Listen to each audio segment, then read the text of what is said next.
On a sauvé nos emplois, déjà. Et puis, on a embauché des personnes. C'est une belle satisfaction.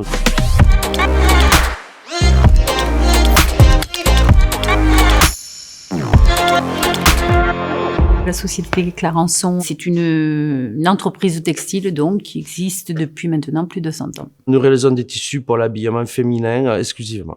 Il y a eu 3 générations de Clarençon qui ont fait vraiment travailler, enfin marcher l'entreprise, quoi. Il y a 6 ans, face aux difficultés, la famille a décidé d'arrêter l'activité. Il y a eu un dépôt de bilan et pour moi c'était impensable, quoi. Ça allait pas s'arrêter, c'était, enfin voilà, en plus pour moi ça faisait 25 ans que j'étais dans la société, donc je me voyais pas. Non, c'était pas possible, quoi. Avec Franck, on a pris rendez-vous avec l'URSCOP à Toulouse. Nous avons été rencontrer Cyril et on a été vraiment épaulés par Cyril et l'URSCOP. Ouais. Heureusement qu'ils étaient là, quoi. Je veux dire, c'est pas un truc qu'on peut faire tout seul, je pense pas. Hein. Fallait faire des statuts. Enfin, voilà. Enfin, nous, on connaissait notre boulot, mais on connaissait pas ça.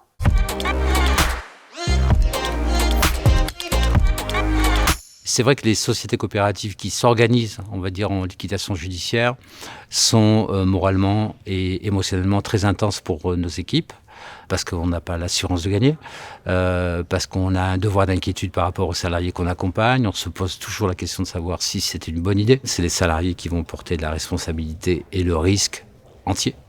Donc oui, c'est très difficile, très émotionnellement dur, mais ça fait partie du job de l'association de l'Union régionale des SCOP.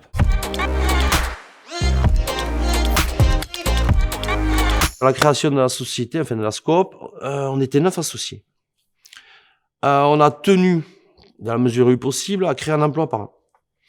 Aujourd'hui, on est 14. Ça, c'est toujours gratifiant, je trouve.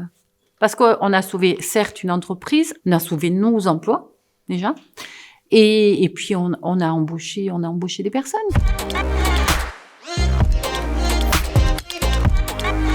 Il y a un truc qui a changé, qui est appréciable, qui n'a pas de prix même. Les décisions, c'est les nôtres.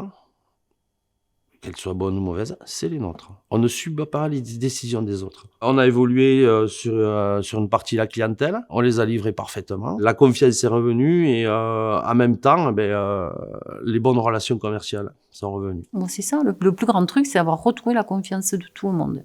Le fait pour les salariés de reprendre ces sociétés sous format coopératif, ça a permis très certainement de retrouver une sorte de liberté de penser, liberté qu'on a retrouvée dans la créativité des couleurs, des dessins, et qui a permis justement alors à Clarençon de se faire remarquer, notamment par la haute couture.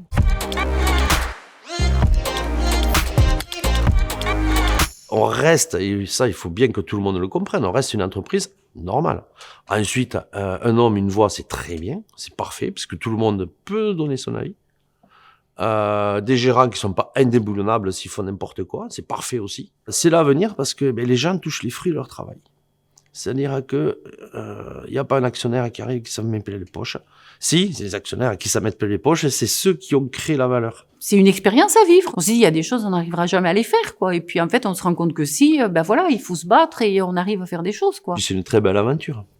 C'est enivrant. Quelqu'un qui a envie de reprendre sa société, c'est qu'il est un peu aventureux et qu'il a envie de faire quelque chose. Donc ouais, c'est chouette, il faut y aller.